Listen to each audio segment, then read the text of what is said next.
What is up, everyone? For today's video, we are going to be testing the power of Slipstream DRS as well as the power of the different ERS deploy modes in the F124 game.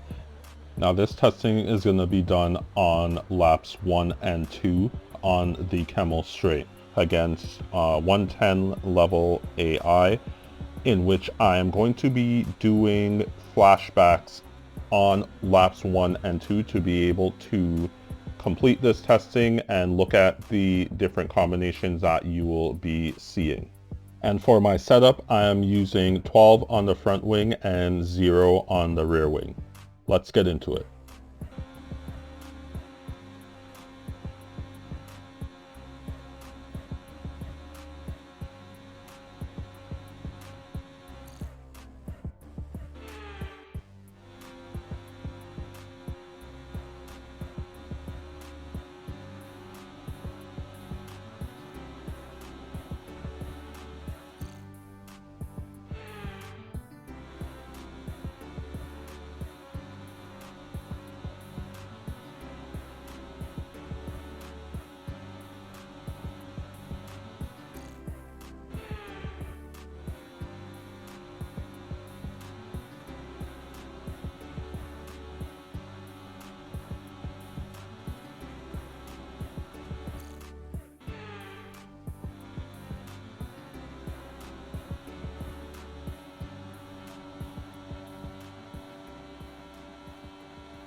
Watch out for understeer in the wake of the car ahead. Try to get past as quickly as you can. Push, push.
So there was a lot of discussion as far as the power of slipstreaming in the F124 game, even to the point where a lot of the top leagues have collisions turned off so that there is no slipstreaming in qualifying.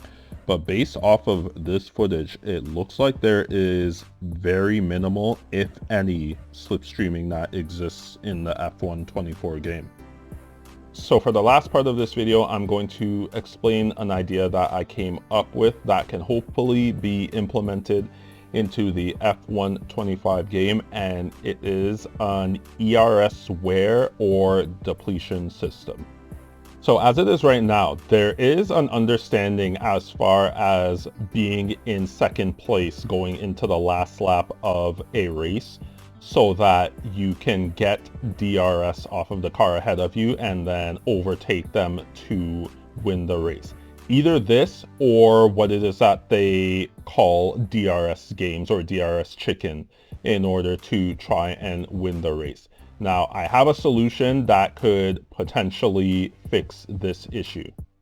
So how the ERS depletion or wear system would work would be every time that you use the battery, it will knock off a certain amount of percentage from the maximum value of your ERS. So when you start a race, you start off with 100% ERS, or the battery level being able to go up or charge to 100%. With this ERS wear system, every time you use the battery, it will deplete that 100% by a certain value or a certain number.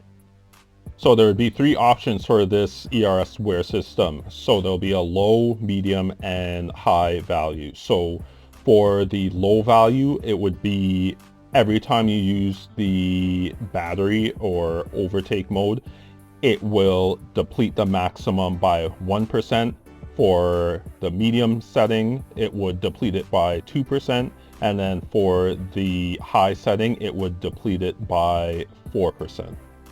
And then also with this system, the lowest that your max battery can go to would be 20%. So if you have the setting on low where it depletes the maximum by 1% every time you use the battery, then you would be able to use the battery 80 times before it gets to that 20% max level, and it can go no lower than that.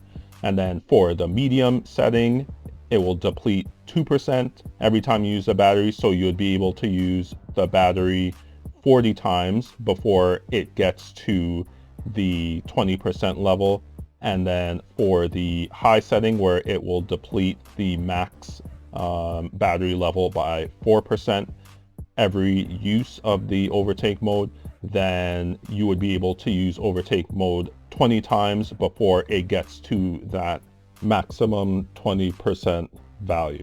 This ERS depletion system would add a lot more strategy as far as racing is concerned, because at the moment it's a bit too easy to be able to regenerate the battery while you are driving, and then you have those other factors such as the DRS chicken and being in second place going into the final lap, where if this system is implemented, it may, or that strategy may not necessarily be advantageous to you, because there would be the added element of how much battery or maximum battery you have left.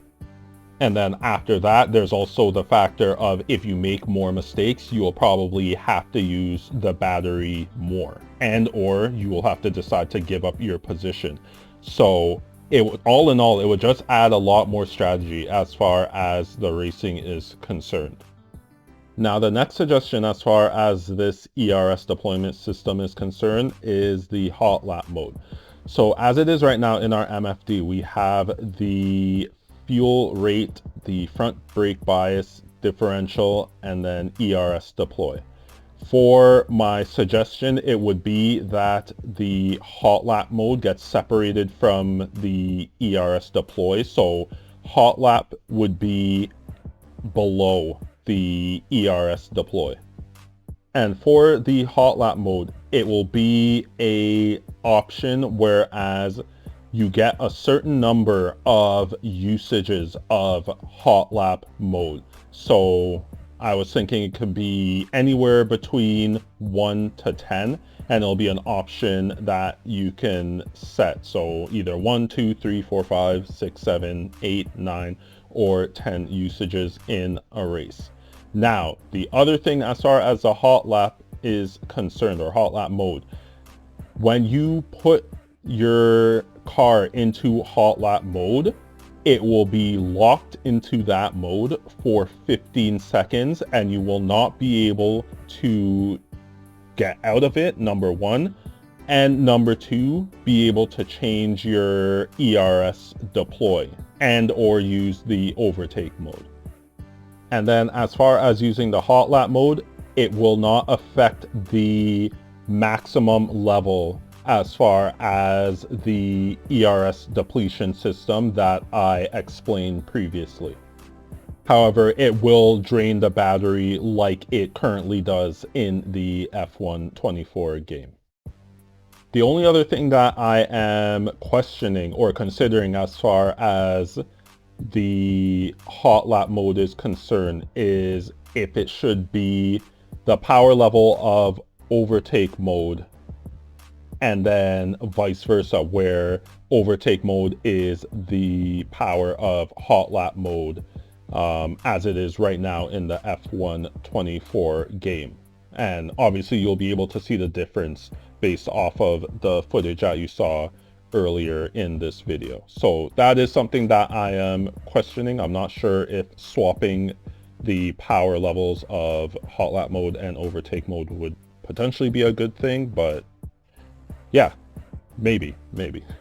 So that is going to be it as far as this video and analyzing the driving in the F124 game, as well as looking at the slipstreaming and the different battery modes and overtake mode, as well as my suggestion for a new ERS wear or depletion system for the upcoming F125 game.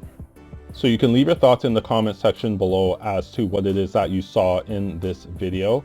And there's actually going to be a part 3 as far as my suggestions for the upcoming F125 game. And it's going to be 2 game modes as far as the game is concerned. Part of it is going to be my thoughts and suggestions as far as the ranked multiplayer mode is concerned, and then the other part is a game mode that I have thought of that I believe would be something that would be fun to implement into the new F125 game. And if you haven't checked out my previous video where I give a suggestion to make the F124 handling model more realistic, make sure that you check that video out as well. And I will see you here for my next video.